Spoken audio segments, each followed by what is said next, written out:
There was a war on, and there was a lot of advertisements.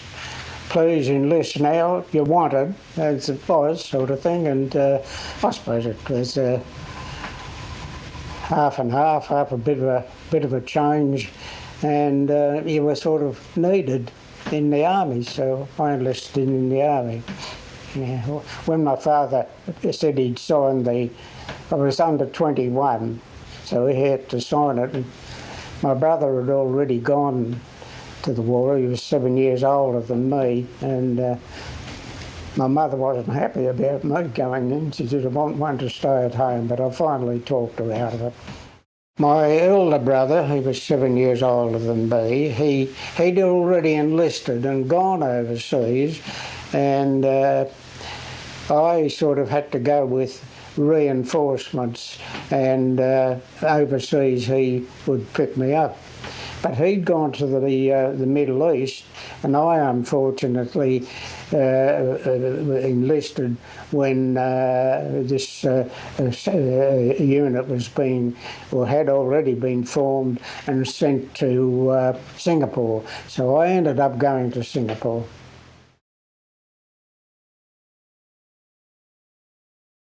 When I first arrived there, we thought, it was supposed to be a fortress with these massive guns which were useless, and but that was all. There was no fortifications or anything. Singapore, of course, you must realise, is an island at the end of the peninsula, the Malay Peninsula. So it was about 6 miles across, I think, to the mainland. So there's the Malayan. The peninsula coming down from Asia, and Singapore's just a part of it. We suddenly realised, that the Japanese could bomb at will, because there was no air force. About 6 planes or something were shot down very quickly, and the Japanese were able to, and they'd. That stage too, they'd got the command of the sea after the early battles at sea and that, and so Singapore wasn't cut off from Australia. The ships could go out and that, but they were coming down the mainland from Vietnam, what is now Vietnam, French Indochina, and they pulled around there. They bombed Singapore fairly heavily, and I always remember because I hit the oil tanks, because they blew up and just came up in black smoke and that was the first raid. And the planes, there was always 65 planes that come. You could count them each time, because there was no Air Force much there to resist them. They had an open go, just had to come and unload their bombs. On a Sunday, church parade in Singapore, and the whole unit was together, because we're all lined up. And he wasn't very popular, the colonel, but he was came out to give the Sunday address and that.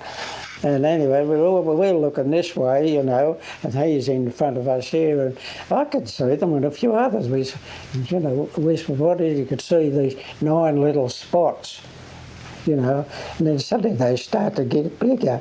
They're coming down and having a look at it, and then suddenly you start to hear the roar, But he was a bit deaf, the poor old CO, and of course he's going on giving us one of his speeches and that, and as we were standing there and getting closer and closer, and thought a few of the lads said, I'm breaking off, I'm off, and they went, and he said, where are you blokes going? And I said, what's going on? And the bloke said, have a look behind you, sir. And he turned round, and there's these 9 planes roaring down, sort of thing. And he said, parade dismissed.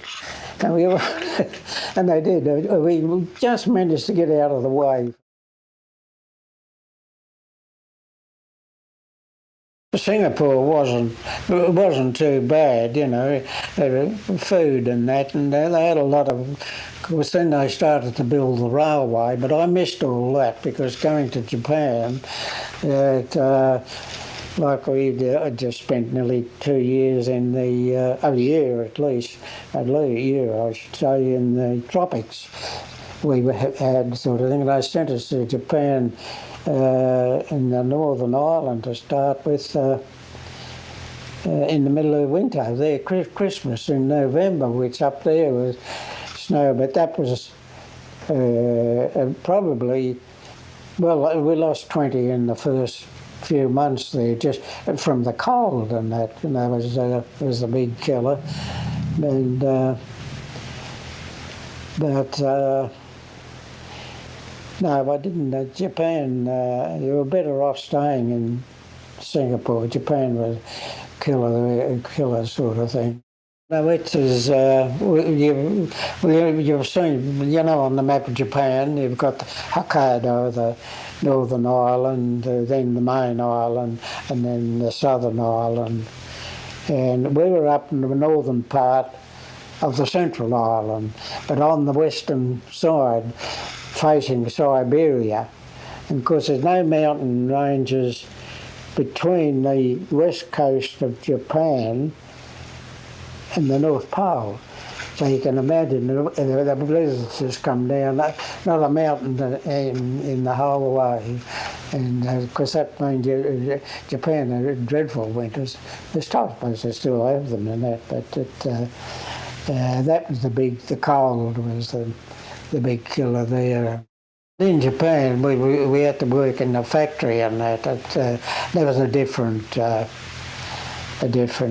thing, sort of thing. But, and the cold, so we weren't used to the cold, like, you know, the snow, you know, snow, the houses disappear under the snow, you know. We have to dig, people to dig themselves out and that. Never seen snow like it since. And that was the greatest killer, I thought, there.